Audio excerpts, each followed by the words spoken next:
ചിലപ്പോൾ നമുക്കൊക്കെ ഉറക്കം നഷ്ടപ്പെടുന്നത് നമുക്ക് വീടിൻ്റെ ഭദ്രതയുടെ കുറവാണ്, ഇല്ലയോ? നല്ലതുപോലെ പൂട്ടിയിട്ടുണ്ട്, ആരും വരത്തില്ലെന്ന് ഉറപ്പുണ്ടെങ്കിൽ ഉറക്കം പെട്ടെന്ന് വരും. ഇദ്ദേഹം പാർക്കുന്ന ബാബിലോണ്യ കോട്ട 30 മീറ്ററോളം പൊക്കമുണ്ടെന്നാണ് ഗവേഷണം ചെയ്തവർ കണ്ടുപിടിച്ചിരിക്കുന്നു. 4-5 രഥങ്ങൾ ഒരേ സമയത്ത് ആ വോളെ കൂടെ പോകത്തക്കവണ്ണം ആ ഭിത്തിക്ക് വീതിയുണ്ട്. അപ്പോൾ അതിൻ്റെ ഭദ്രതയൊന്ന് നോക്കി. ഓൾമോസ്റ്റ് 100 feet ഹൈ,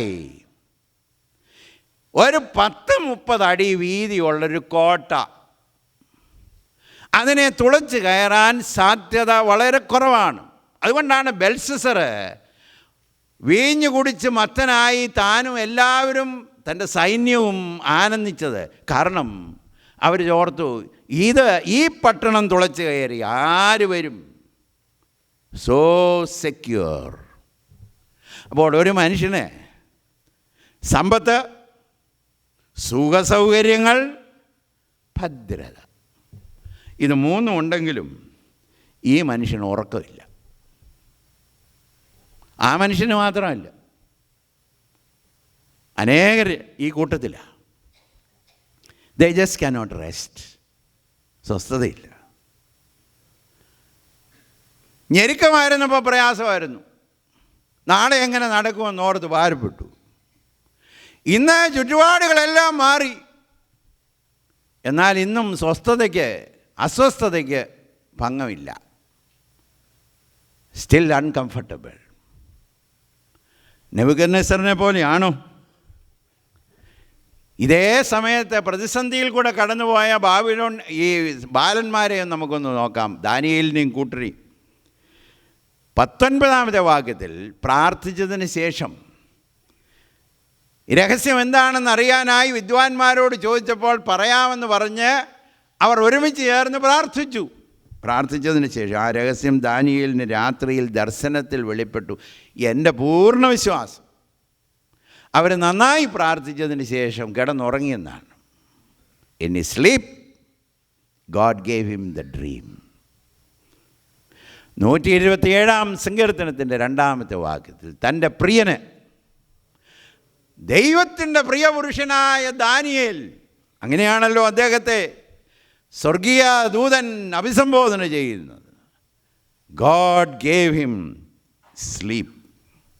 സ്ഥിരമാനസൻ നിന്നിൽ ആശ്രയം വെച്ചിരിക്കുകയാൽ നീ അവനെ പൂർണ്ണ സമാധാനത്തിൽ കാക്കുന്നു. കാരണം ഈ ദിവസങ്ങളിൽ നാം ചിന്തിച്ചു, അത്യുന്നതനായവൻ സകലത്തിൻ്റെ മേലും വാഴുന്നു. കേൾക്കുകയും അറിയുകയും മനസ്സിലാക്കുകയും മാത്രമല്ല, ഹൃദയത്തിൻ്റെ ഉള്ളിൽ വിശ്വസിച്ച മനുഷ്യനാണ് ഇദ്ദേഹം. ഈ ബിലീവ്ഡ് ഇറ്റ്. ഇപ്പോൾ എന്ത് സംഭവിച്ചാലും, വിദ്വാൻമാരെ കൊല്ലാൻ രാജാവിൻ്റെ കൽപ്പന വന്നാലും, നാളെ വാള് തൻ്റെ കഴുത്തിന് വീഴുമെന്ന് ഉള്ള കൽപ്പന പുറപ്പെട്ടാലും, അദ്ദേഹത്തിൻ്റെ ഉള്ളിൽ കൂടെ പോകുന്ന ചിന്ത എന്നാണെന്നറിയാമോ?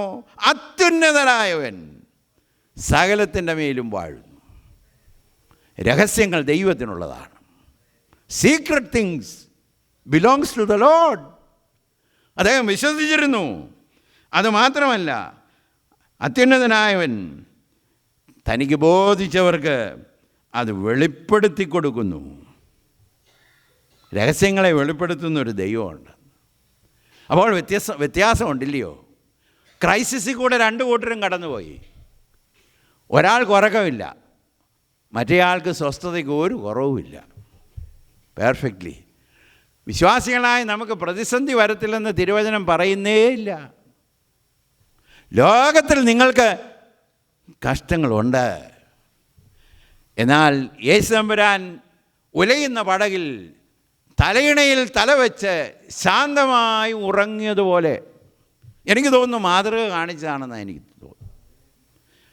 ആ ശിഷ്യന്മാർ കർത്താവിനെ വിളിച്ചുണർത്തിയില്ലായിരുന്നെങ്കിൽ, ഞാൻ പലപ്പോഴും ഭാവനയിൽ ചിന്തിക്കും, കർത്താവിനെ വേക്കപ്പ് ചെയ്തില്ലായിരുന്നെങ്കിൽ കർത്താവ് അങ്ങനെ ഉറങ്ങി അക്കരെ അങ്ങേനെ. കൊടുങ്കാറ്റുണ്ടെന്നുള്ളതല്ല വിഷയം, കൊടുങ്കാറ്റിൻ്റെ നടുവിൽ വിശ്രമിക്കാനുള്ള കൃപ. അതുകൊണ്ടല്ലയോ ദൈവത്തിൻ്റെ പരിശുദ്ധാത്മാവിനാൽ നിറഞ്ഞവനായ പത്രോസ് കാരാഗൃഹത്തിൽ യാക്കോബ് കൊല്ലപ്പെട്ടതിന് ശേഷം ഹേരോദാവിൻ്റെ വാളിനിരയായതിനു ശേഷം അതേ ഹേരോദാവിൻ്റെ കൽപ്പനപ്രകാരം ആ ജയിലിൽ കിടക്കുമ്പോൾ, കാരാഗ്രഹത്തിൽ കിടക്കുമ്പോൾ, പത്രോസ് കാവൽക്കാരുടെ നടുവിൽ ഇരുന്ന് ഉറങ്ങി. വിളിച്ചെഴുന്നേൽപ്പിക്കേണ്ടി വന്നു, in deep sleep.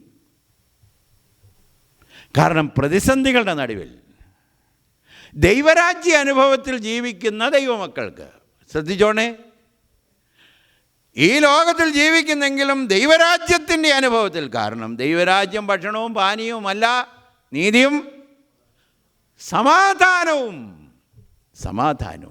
Perfect piece. ഉറങ്ങി. ദൈവം നമുക്ക് ആ കൃപ തരട്ടെ. ഈ കോൺട്രാസ്റ്റിൽ എവിടെയാണ് ഞാനും നിങ്ങളും എന്നുള്ളത് ഇന്ന് രാത്രി ദൈവവചനത്തിന് മുമ്പിൽ ശോധന ചെയ്യണം. പൊസഷൻസ് ഉണ്ടോ, കംഫർട്ട് ഉണ്ടോ, സെക്യൂരിറ്റി ഉണ്ടോ എന്നല്ല ചോദിച്ചത്.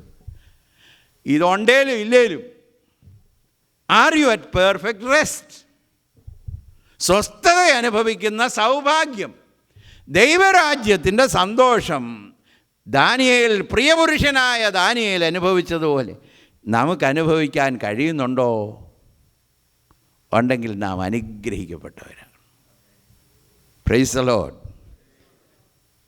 ഞാൻ സൗദി അറേബ്യയിൽ പോയൊരു കഥ പലപ്പോഴും പറഞ്ഞിട്ടുണ്ട്, എങ്കിലും ഇതിന് വളരെ ആപ്ലിക്കബിൾ. ഒരു ചെക്ക് കൊടുത്ത് ബൗൺസ് ചെയ്തു. അദ്ദേഹത്തിൻ്റെ കുറ്റം കൊണ്ടല്ല. അദ്ദേഹം ആക്കിയിരുന്ന ആളുകൾ പണം അവിശ്വസ്തമായി കൈകാര്യം ചെയ്യുന്ന നിമിത്തം അദ്ദേഹത്തിൻ്റെ സ്ഥാപനത്തിൽ, സൗദിയിലെ പ്രത്യേക സാഹചര്യത്തിൽ കേസ് വന്നാൽ എവിടെ പോകുമെന്ന് എല്ലാവർക്കും അറിയാം. ഞാനത് വർണ്ണിക്കേണ്ട ആവശ്യമില്ല. അവധികളൊക്കെ കൊടുത്തു, എങ്കിലും പണം തക്ക സമയത്ത് വന്നില്ല. കൊടുക്കാനുള്ള ലാസ്റ്റ് ഡേ, പിറ്റേ ദിവസം അറസ്റ്റ് വരും. സൗദി പോലീസ് നാളെ പിറ്റേ ദിവസം വരും, ഉറപ്പാണ്.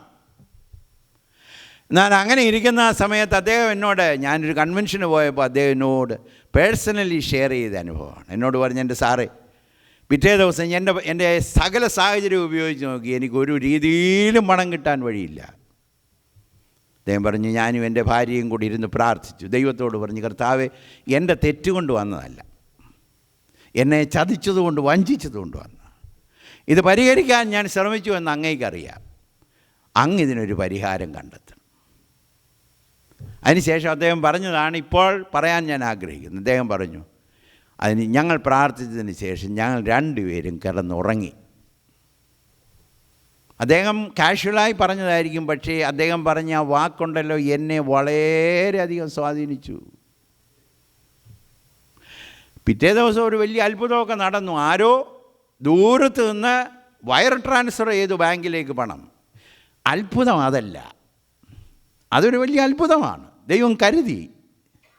അത്ഭുതം എന്നെ സമയത്തോളം എന്നാണെന്നറിയാവൂ, നാളെ അറസ്റ്റ് വരുമെന്നറിഞ്ഞിരിക്കേ പ്രാർത്ഥിച്ച് തമ്പുരാൻ്റെ കയ്യിലോട്ട് കൊടുത്തേച്ച് ഉറങ്ങി.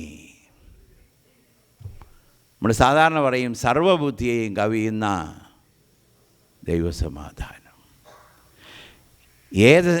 ഏത് കിങ്ഡത്തിലാണ് ജീവിക്കുന്നത്? ദൈവരാജ്യത്തിൻ്റെ അനുഭവത്തിലാണോ, അതോ ഭൗമിക സാമ്രാജ്യത്തിൽ മാത്രമാണോ? Nebuchadnezzar possessions, comfort, security, yet no sleep. But God's men slaves, അടിമകളാകട്ടോ, ഉറക്കത്തിന് ഒരു കുഴപ്പമില്ല. രാജാവിൻ്റെ കൽപ്പന ഉണ്ടെങ്കിലും അതിൻ്റെ മുമ്പിലും ഉറങ്ങുവാൻ അവർക്ക് കഴിഞ്ഞു. രണ്ടാമത്തെ കോൺട്രാസ്റ്റ് ഒന്ന് നോക്കിക്കാട്ടെ. ജ്ഞാനത്തിലുള്ള വ്യത്യാസമാണ്. Contrast in the wisdom. സാമ്രാജ്യത്തിൽ നെബൂഖദ്നേസറിൻ്റെ സാമ്രാജ്യത്തിലുള്ള ലോകജ്ഞാനവും അതേ സാമ്രാജ്യത്തിൽ ദൈവരാജ്യ അനുഭവത്തിൽ ജീവിക്കുന്ന ഈ സഹോദരങ്ങളിൽ വ്യാപരിക്കുന്ന ദൈവജ്ഞാനവും തമ്മിലുള്ള വ്യത്യാസം. ഈ ലോകത്തിൽ ജീവിക്കാൻ നമുക്ക് വേണ്ടിയ പ്രധാന ഘടകം ജ്ഞാനമാണ്. അതുകൊണ്ടാണ് മോശ പ്രാർത്ഥിച്ചത്, ദൈവമേ, ഈ ലോകത്തിൽ ജീവിക്കുവാൻ ഞങ്ങൾക്ക് ജ്ഞാനമുള്ളൊരു ഹൃദയത്തെ, give us a heart of wisdom. അതാണ് നമുക്ക് ആവശ്യം. ശലോമോൻ ആവർത്തിച്ച് അതുകൊണ്ടാണ് പറഞ്ഞിരിക്കുന്നത്. ഒരു വിധത്തിൽ വലിയ കഴിവിനേക്കാൾ ആവശ്യം നമുക്ക് ജ്ഞാനമാണ്. വിവേകമുണ്ടെങ്കിൽ പല കാര്യങ്ങളും നടക്കും. അപ്പോൾ അവർക്ക് വിവേകമുണ്ടായിരുന്നു. നോക്കിക്കാട്ടെ, ഇവരുടെ ഈ പ്രകാരമുള്ള നെബൂഖദ്നേസറിനുണ്ടായിരുന്ന ലോകജ്ഞാനത്തിൻ്റെ റിസോഴ്സസ്. രണ്ടാമത്തെ വാക്യത്തിൽ അദ്ദേഹം ഉടനെ തിരിഞ്ഞത് വിദ്വാൻമാരുടെ അടുക്കലേക്കാണ്. പല കൂട്ടരെക്കുറിച്ച് പറഞ്ഞിട്ടുണ്ട്. മന്ത്രവാദികൾ, ആഭിചാരകന്മാർ, ക്ഷുദ്രക്കാർ, കൽദേയർ, ഇവരെല്ലാം വിളിക്കാൻ രാജാവ് കൽപ്പിച്ചു. അവർ വന്നു. ഈ രാജാവിന് എന്തെങ്കിലും പ്രതിസന്ധി വന്നാൽ ഒട്ടനെ തിരിയുന്ന കൂട്ടരെക്കുറിച്ചാണ് ഇവിടെ പറഞ്ഞിരിക്കുന്നത്. ആരൊക്കെയാണെന്നറിയാമോ? മന്ത്രവാദി എന്ന് കേട്ടാൽ ഉടനെ നമ്മുടെ വിചാരം ഈ മന്ത്രം ചെയ്യുന്നവർ. അങ്ങനല്ല. ഇവിടുത്തെ മൂലഭാഷയിൽ ഈ അർത്ഥം ഞാൻ മനസ്സിലാക്കിയതോളം സീക്രട്ട് റൈറ്റേഴ്സ് ആൻഡ് സ്കോളേഴ്സ്. ചെറിയ ആളുകളൊന്നുമല്ല അവർ. ആഭിചാരകന്മാർ, സീക്രട്ട് പ്രീസ്, ക്ഷുദ്രക്കാർ, വിവിധ മീഡിയം ഉപയോഗിക്കുന്നവർ, കൽദേർ, പ്രത്യേകമായി എഡ്യൂക്കേറ്റഡ് ക്ലാസ്സാണ് ബാബിലോണിയ സാമ്രാജ്യത്തിൽ. സ്പെഷ്യൽ പീപ്പിളാണ്, എഡ്യൂക്കേറ്റഡ് എലീറ്റ്, അങ്ങനെ വേണമെങ്കിൽ പറയാം. ഇവരെല്ലാം വിളിച്ചു വരുത്തി. അവരോട് രാജാവ് പറഞ്ഞു, ഞാനൊരു സ്വപ്നം കണ്ടു, അർത്ഥം ബോധിപ്പിക്കണം. വേദഭാഗം പിന്നീട് പോയി വായിച്ചാൽ 3 പ്രാവശ്യം അദ്ദേഹം ആവശ്യപ്പെട്ടു. 3-ാം വാക്യത്തിലും 5-ാം വാക്യത്തിലും 8-ാം വാക്യത്തിലും 3 പ്രാവശ്യം അവരോട് ചോദിച്ചു. 3 പ്രാവശ്യം അവർ ഉത്തരം പറഞ്ഞു. 4-ാം വാക്യത്തിലും 7-ാം വാക്യത്തിലും 10-ാം വാക്യത്തിലും അവരുത്തരം പറഞ്ഞു. ചോദ്യവും ഒന്ന് തന്നെയാണ്, ഉത്തരവും ഒന്ന് തന്നെയാണ്. സ്വപ്നവും അർത്ഥവും പറയണമെന്ന് രാജാവ് പറഞ്ഞു. അവരുടെ മറുപടി, സ്വപ്നം പറഞ്ഞാൽ ഞങ്ങൾ അർത്ഥം പറഞ്ഞു തരാം. നോക്കിക്കാട്ടെ, ലോകജ്ഞാനത്തിൻ്റെ പരിമിതി നോക്കിക്കാട്ടെ. അവർ പറഞ്ഞു, സ്വപ്നം ഞങ്ങളോട് അറിയിച്ചാൽ ഞങ്ങൾ അതിൻ്റെ അർത്ഥം പറഞ്ഞു തരാം. സ്വപ്നം അറിയാനുള്ള കഴിവ് ഞങ്ങൾക്കില്ല. ലോകജ്ഞാനത്തിന് എപ്പോഴും ഒരു പരിമിതിയുണ്ട്, ഒരു ലിമിറ്റുണ്ട്. അത് ഈ ഭാഗത്ത് നിന്ന് പറയേണ്ട ആവശ്യമില്ല. നമ്മുടെ ജീവിതാനുഭവങ്ങളിൽ വിവിധ ആവശ്യങ്ങൾ ചെല്ലുമ്പോൾ വലിയ വിദ്യാഭ്യാസമുള്ളവർ, കഴിവുള്ളവർ, ഡോക്ടർമാർ ഒരു ലിമിറ്റ് കഴിയുമ്പോൾ പറയും, this is all what we know. ഇത്രയുമേ ഞങ്ങൾക്ക് അറിയാവൂ. ലോകജ്ഞാനത്തിന് പരിമിതിയുണ്ട്. രണ്ടാമത് നോക്കിക്കാട്ടെ, ലോകജ്ഞാനത്തിൻ്റെ പ്രത്യേകത പ്രൈഡ്. അവർ പറയുന്നൊരു വാക്കുണ്ട്, രാജാവിൻ്റെ കാര്യം അറിയിക്കുവാൻ 10-ാമത്തെ വാക്യം, കഴിയുന്ന ഒരു മനുഷ്യനും ഭൂമിയിലില്ല. ആ വാക്യം വായിച്ച ഉടനെ എൻ്റെ മനസ്സിൽ കൂടെ വന്ന ചോദ്യം, ഹൗ ഡു ദേ നോ? അവർ പറഞ്ഞ വാക്ക് ശ്രദ്ധിച്ചോ? രാജാവ് പറയുന്ന ഈ ചോദ്യത്തിന് ഉത്തരം പറയാൻ ഒരു മനുഷ്യനും, കഴിവുള്ള ഒരു മനുഷ്യനും ഭൂമിയിൽ ഇല്ല. ഈ ജ്ഞാനികൾക്കുള്ള ഒരു പോഷത്വത്തിൻ്റെ ഒരു ഭാഗമായത്. അവർക്കറിയത്തില്ലെങ്കിൽ ആർക്കും അറിയത്തില്ലെന്നൊരു ധാരണ അവരുടെ ഉള്ളിൽ കൂടെ പോകുന്നുണ്ട്. അപ്പോൾ അവർ ചിന്തിച്ചു, ഞങ്ങൾക്കിതറിയത്തില്ല, അതുകൊണ്ട് ആർക്കും അറിയാൻ സാധ്യതയില്ല. ലോകജ്ഞാനത്തിൻ്റെ ഒരു പ്രത്യേക ലക്ഷണമാണ് പ്രൈഡ്, അഹന്ത. ജ്ഞാനം ചീർപ്പിക്കുന്നു. Knowledge പഫത്ത് up. 1 കൊരിന്ത്യർ 13 അപ്പോസ്തലനായ പൗലോസ് പറഞ്ഞിരിക്കുന്നതാണ്. അറിയാതെ ജ്ഞാനം നമ്മെ അഹന്തയിലേക്ക് നടത്താൻ സാധ്യതയുണ്ട്. എന്നാൽ യാക്കോബിൻ്റെ ലേഖനം 3-ാമത്തെ അധ്യായത്തിൻ്റെ 13-ാമത്തെ വാക്യത്തിൽ ജ്ഞാനലക്ഷണമായ സൗമ്യത ഉണ്ടോ? സ്വർഗീയമായ ജ്ഞാനം ലഭിക്കുമ്പോൾ ഈ ദൈവിക ജ്ഞാനമുള്ളവൻ്റെ പ്രത്യേകത ഹംബിൾ പേഴ്സൺ, മീക്ക് പേഴ്സൺ. അതുമാത്രമല്ല, ലിമിറ്റുണ്ടെന്ന് മാത്രമല്ല, അഹങ്കാരമുണ്ടെന്ന് മാത്രമല്ല, 3-ാമത് ലോകജ്ഞാനത്തിൻ്റെ പരിമിതി. അവർക്ക് ഡിസേൺമെൻ്റ് ഇല്ല. രാജാവിനോട് പറഞ്ഞൊരു വാചകം ഞാനൊന്ന് ആവർത്തിച്ച് പറയാം. 10-ാമത്തെ വാക്യം നിങ്ങൾ ശ്രദ്ധിച്ചാൽ മതി. എത്രയും മഹാനും ബലവാനുമായ ഒരു രാജാവും ഇങ്ങനെയുള്ളൊരു കാര്യം മന്ത്രവാദിയോടോ ആഭിചാരകനോടോ കൽദായരോടോ ചോദിച്ചിട്ടില്ല എന്ന് പറഞ്ഞാൽ അതിൻ്റെ അർത്ഥം എന്നാണെന്നറിയാമോ? ഒരു രാജാവും ഇങ്ങനെ ഒരു ചോദ്യം വിദ്വാൻമാരോട് ചോദിച്ചിട്ടില്ല എന്ന് പറഞ്ഞാൽ, O king, you are off limits, നീ ലിമിറ്റ് വിട്ടു. അല്പം കൂടെ ഈ നാടൻ ഭാഷയിൽ പറഞ്ഞാൽ അബ്നോർമലാണെന്നാണ് ഞങ്ങൾക്ക് തോന്നുന്നതെന്ന് അതിൻ്റെ അർത്ഥം. ഒരു വിധത്തിൽ പറഞ്ഞാൽ വിവേകമില്ലാഞ്ഞിട്ടല്ലയോ, അവരുടെ ജീവൻ്റെ മേൽ അധികാരമുള്ള രാജാവിനോട് ഈ രീതിയിൽ സംസാരിക്കുന്നത്. ഈ ലോകജ്ഞാനത്തിന് ഒരു അപാകതയുണ്ട്. ചിലപ്പോൾ വിവേകം നഷ്ടപ്പെടും. ഞാനിപ്പോൾ പറയുന്ന കാര്യങ്ങളൊക്കെ ജീവിതാനുഭവങ്ങളിൽ ഞാനും നിങ്ങളുമൊക്കെ മനസ്സിലാക്കിയിട്ടുണ്ട്. ദാവീദിൻ്റെ ജീവിതത്തിൽ, ദൈവികമായ ജ്ഞാനമുള്ള ദാവീദിൻ്റെ ജീവിതത്തിൽ ഇതുപോലെ 1 ശമൂവേലിൻ്റെ പുസ്തകം 18-ാമത്തെ അധ്യായത്തിൻ്റെ 14-ാമത്തെ വാക്യത്തിൽ തന്നെ നശിപ്പിക്കാനായി കുന്തം ചാണ്ടിയ ഈ രാജാവിൻ്റെ മുമ്പിൽ അദ്ദേഹം നടന്നത് എങ്ങനെയാണെന്ന് പറഞ്ഞിട്ടുണ്ട്. വിവേകത്തോടെ നടന്നു. രണ്ടും ജ്ഞാനം തമ്മിലുള്ള വ്യത്യാസം നോക്കിക്കാട്ടെ. ഇനിയും ലോകജ്ഞാനത്തിൻ്റെ പരിമിതി ഞാൻ പറഞ്ഞു. ഇനിയും ഈ ദാനിയേലിനും കൂട്ടർക്കും ഉണ്ടായിരുന്ന ജ്ഞാനത്തിൻ്റെ പ്രത്യേകത നോക്കിക്കാട്ടെ. അവരുടെ പ്രത്യേകത, ഒന്നാമത് അവരുടെ ജ്ഞാനത്തിൻ്റെ സോഴ്സ് അവർ ഉടനെ പറഞ്ഞു. 21, 22 വാക്യം ദാനിയേൽ പറഞ്ഞു, അവൻ ജ്ഞാനികൾക്ക് ജ്ഞാനവും വിവേകികൾക്ക് ബുദ്ധിയും നൽകുന്നു. അവൻ അഗാധവും ശൂന്യമായത് വെളിപ്പെടുത്തുന്നു. രാജാവിനോട് പറഞ്ഞു, രാജാവേ, ഇത് വരണമെന്നുണ്ടെങ്കിൽ വരേണ്ട സ്ഥലത്തു നിന്നേ കിട്ടത്തുള്ളൂ. ജ്ഞാനവും വിവേകവും തരുന്നത് അവനാണ്, ഗോഡ്. അപ്പോൾ ദൈവിക ജ്ഞാനം ഉള്ളവരുടെ പ്രത്യേക ലക്ഷണം ആ സോഴ്സ് എവിടാന്നുള്ളത് അവർ ഉടനെ പ്രഖ്യാപിക്കും.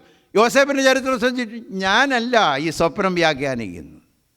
ഈ സ്വപ്നം വ്യാഖ്യാനിക്കാൻ കഴിവ് തരുന്നത് സ്വർഗത്തിലെ ദൈവമാണ്.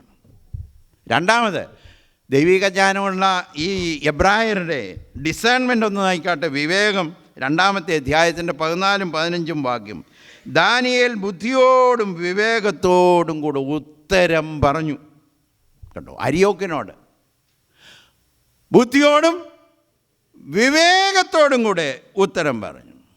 അപ്പോൾ ദൈവിക ജ്ഞാനത്തിനൊരു പ്രത്യേക വിവേകമാണ്. അതുകൊണ്ടാണ് വിദ്യാഭ്യാസം അധികമില്ലെങ്കിലും വിവേകമുള്ള അനേകരുണ്ട്.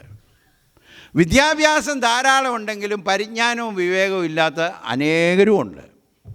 സാധാരണക്കാരായ ആളുകൾ ലോകത്തിൽ ജീവിക്കുമ്പോൾ ദൈവികമായിട്ടുള്ള വിവേകം അവർക്കുണ്ടെങ്കിൽ ഈ ലോകത്തിൻ്റെ പ്രതിസന്ധികളുടെ നടുവിൽ ജീവിക്കാൻ ദൈവം അവർക്ക് കൃപ കൊടുക്കും. നാബാലിന് ഭോഷനെന്ന് അദ്ദേഹത്തെക്കുറിച്ച് പറഞ്ഞേക്കും. നാബാൽ ഇല്ലയോ? എങ്കിലും തമ്പുരാൻ യോജിപ്പിച്ചപ്പോൾ വിവേകമുള്ളൊരു സ്ത്രീയെ കൂടെ കൂട്ടി യോജിപ്പിച്ച്.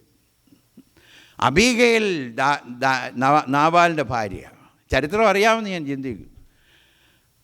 ദാവീദിനെ ആദരിക്കേണ്ട സമയത്ത് ദാവീദിനെയും കൂട്ടരെയും അവഹേളിച്ചു വിട്ടു. ദാവീദ് നാബാലിനെയും കുടുംബത്തെയും നശിപ്പിക്കാൻ തന്നെ തീരുമാനിച്ച് വാളെടുത്തുകൊണ്ട് വന്നപ്പോൾ വഴിയിൽ വെച്ച് അബീഗയിലിനെ കണ്ടു. അബീഗയിൽ ഇറങ്ങി തിരിച്ചതാണ് കേട്ടോ.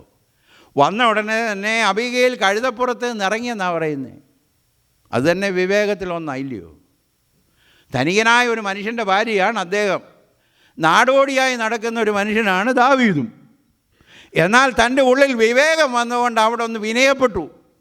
അപ്പോൾ ചില സ്ഥലങ്ങളിലൊക്കെ വിനയപ്പെടാനുള്ളൊരു കൃപ ലഭിക്കുക എന്ന് പറയുന്നത് വിവേകത്തിൻ്റെ ലക്ഷണമാണ്.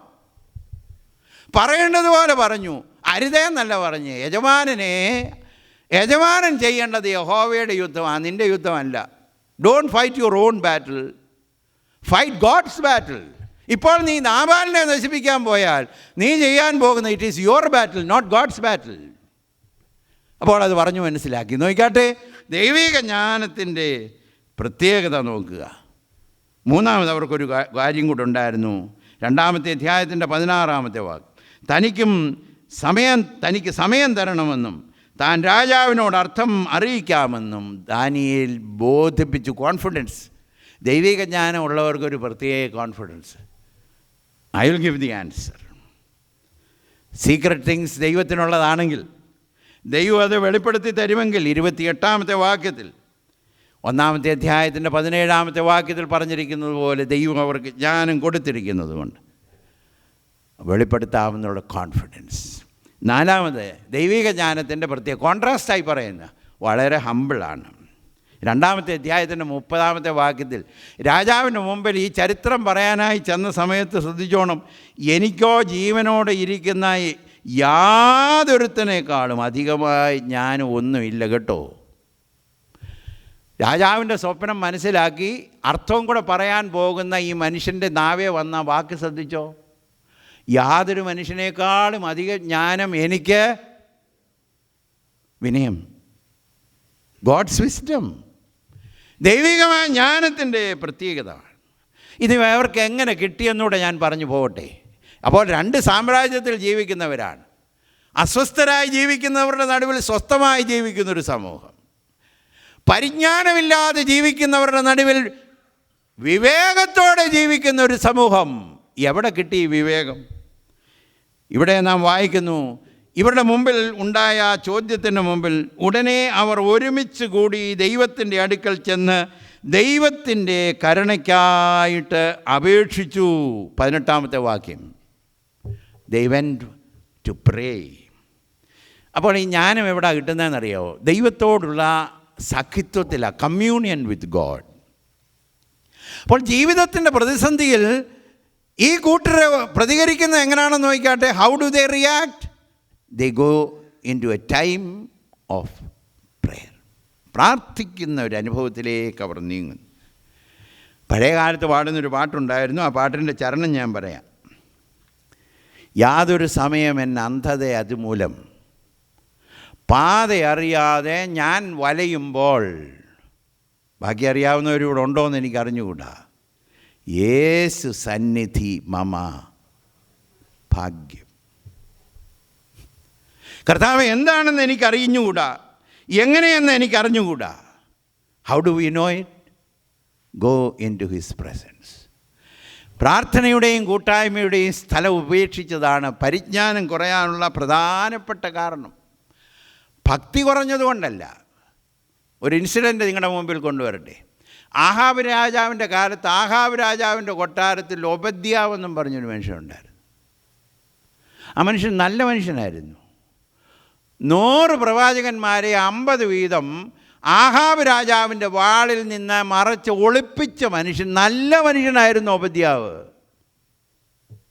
പക്ഷേ ദേശത്ത് മഴ എപ്പോൾ പെയ്യുമെന്നും എപ്പോൾ പെയ്യത്തില്ലെന്നും എന്ത് രാജാവിനോട് പറയണമെന്നും ഒബദ്യാവിന് അറിയത്തില്ല. അതറിയാവുന്നത് ഏലിയാവിന് മാത്രമേ ഉള്ളൂ. കാരണം എന്നാണെന്നറിയാമോ? ദൈവത്തോടുകൂടെ സമയം ചെലവഴിക്കുന്ന ഏലിയാവിനെ ദൈവവുമായിട്ടുള്ള രഹസ്യങ്ങൾ അറിയത്തുള്ളൂ. അനേകം ചിന്തിക്കും, ഈ കുടുംബത്തിലെ ഈ പ്രശ്നത്തിനൊക്കെ എന്തോ വി ഇമ്മീഡിയറ്റ്ലി സീക്ക് കൗൺസിലേഴ്സിനെ സീക്ക് ചെയ്യേണ്ടെന്ന് ഞാൻ പറഞ്ഞില്ല കേട്ടോ. God has given you counsellors, seek their help. പക്ഷേ പൊതുവേ പ്രശ്നം വരുന്ന ഉടനെ അങ്ങോട്ട് ഓടണ്ടല്ലോ. പ്രാർത്ഥിക്കുന്ന ദൈവമക്കൾക്ക്, ദൈവത്തോട് കൂടെ സമയം ചെലവഴിക്കുന്ന ദൈവമക്കൾക്ക് പ്രതിസന്ധികളുടെ നടുവിൽ ആലോചന പറയ്ക്കാനുള്ള വിവേകം തമ്പുരാൻ സ്വർഗത്തിൽ നിന്ന് തരും. സംശയിക്കണോ? നമ്മുടെ പൂർവ്വപിതാക്കന്മാർക്ക് വലിയ വിദ്യാഭ്യാസം ഉണ്ടായിട്ടാണോ? അവർക്ക് ദൈവം കൊടുത്തിരുന്ന ജ്ഞാനം